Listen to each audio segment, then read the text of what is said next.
ఉత్తరాదిన చలిగాలులతో వందల మంది నిరాశ్రయులు ప్రాణాలు కోల్పోయారు. ఇంకా అక్కడి పరిస్థితి విషమంగానే ఉంది.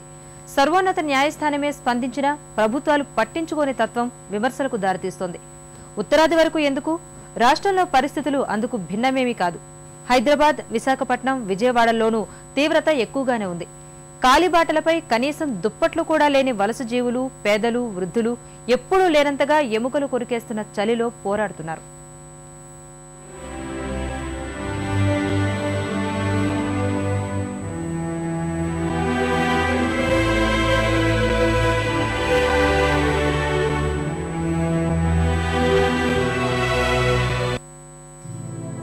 పల్లె పొమ్మంటుంటే పనుల కోసం నగరాలకు వలసపోతున్నారు జనం.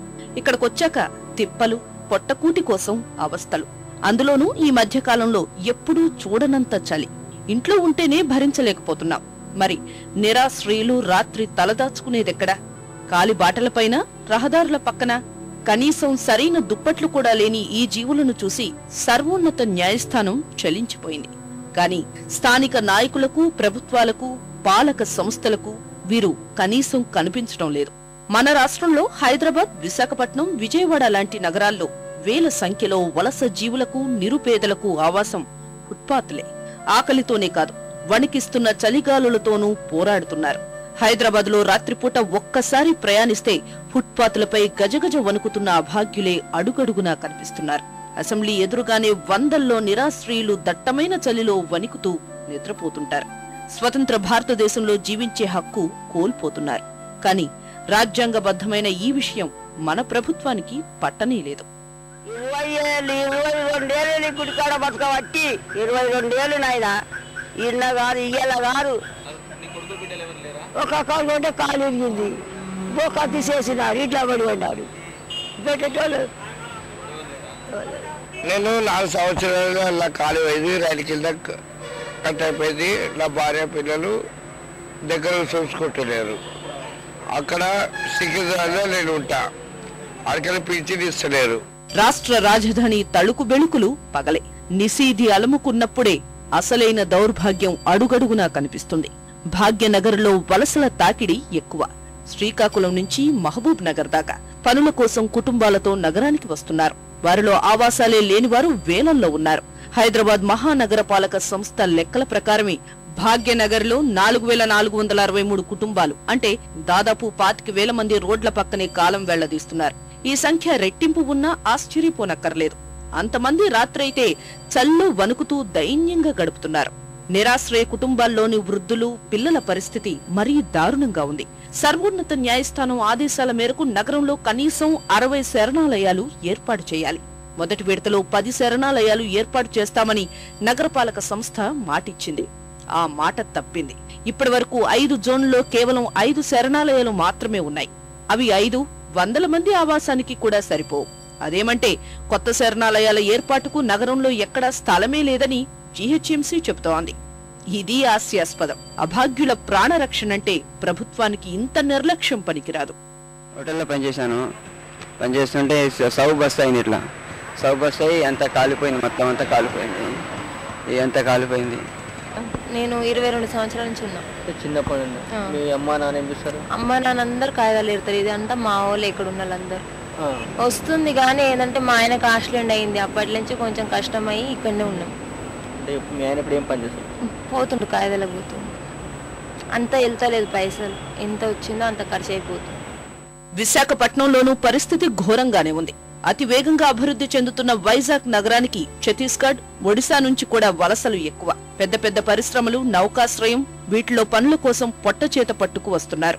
వచ్చిన వారిలో సగానికి పైగా ఆవాసాలు లేకుండా రోడ్లపై గడిపేస్తున్న వారే. రోడ్ల మీదే ఉంటాం బాబు. మరి చలికాలకే పడుకొని ఉంటాం. వర్షానికి, ఎండకి, వానకి పగలాలు ఏదో పని ఉంటే వెళ్తాం, లేకపోతే లేదు. నాకు కారు లేదు, నేను అవుకుదాన్నే. మిగతా ఇలాంటి మాసిన కొట్లేవులో ఇస్తే కప్పుకుంటాం, లేకపోతే లేదు. प्लेटफॉर्म में सो जाते और रात को इधर इधर जाए तो पुलिस वाले पकड़े तो परेशानी है बोल के प्लेटफॉर्म में रुक जाते। क्या काम किया तुमने? लकड़ी का डिपो में काम करते। వలస కూలీల విశాఖపట్నంలో ఉన్నది ఒకే ఒక్క శరణాలయం. అది కూడా మూతపడింది. గురువారం రాత్రి ఈ శరణాలయం పరిశీలనకు ఈటీవీ బృందం వెళ్లింది. దానికి తాళం వేసి ఉంది. నిజానికి ఇదో శరణాలయం అనే విషయమే నిరాశ్రయులకు తెలియదు. వీళ్ళ గురించి ప్రత్యేకించి మున్సిపాలిటీ వారు అక్కడ అల్లిపురంలోని వీళ్ళ గురించి ఒక రూమ్ అది కట్టించారు మొత్తానికి ఏదో కేటాయించారండి. అయినా కూడా దాని గురించి సరైన ప్రచారం లేక వీళ్ళకి ఏం తెలియక వీళ్ళు ఇక్కడే ఉండిపోతున్నారండి. పనులు చేసుకునే వాళ్ళు ఇక్కడెక్కడ తావి పనులు చేసుకునే వాళ్ళు అందరూ పడుకుంటున్నారు. అది తెలియదు కదా, తెలియకే ఎవరికి మాకు ఎంక్వైరీ లేకపోతే మేము చెప్పలేకపోయాం. అది గవర్నమెంట్ సైట్లో బిల్డింగ్స్ కూడా కట్టాలనేటువంటి దీని మీద ఇటీవల కొన్ని కార్యక్రమాలు కూడా తీసుకున్నాము. బట్ అక్కడ కొంత సైట్ డిస్ప్యూట్ రావడంతో అది కాస్త ఆగింది. తొందరలో సైట్ను కూడా ఐడెంటిఫై చేసి ఫుల్ ఫ్లెడ్జ్డ్గా నైట్ షెల్టర్స్ను ఇటు మెన్కు ఉమెన్కు ఇద్దరికి కూడా ఉపయోగపడే విధంగా చేయాలన్నది జీవీఎంసీ యొక్క సంకల్పం. పనుల కోసం పట్టణానికి వచ్చిన అభాగ్యులు, పట్టణంలోనే ఉండి గూడు లేని నిర్భాగ్యులందరికీ ఇలాంటి ప్లాట్ఫారంలే ఆవాసాలుగా మారుతూ ఉన్నాయి. విశాఖపట్నం లాంటి నగరాల్లో నైట్ షెల్టర్లు ఏర్పాటు చేసినప్పటికీ దానికి తగినంత ప్రచారం, అవగాహన లేకపోవడంతో ఉపయోగంలోకి రాకుండా పోతున్నాయి.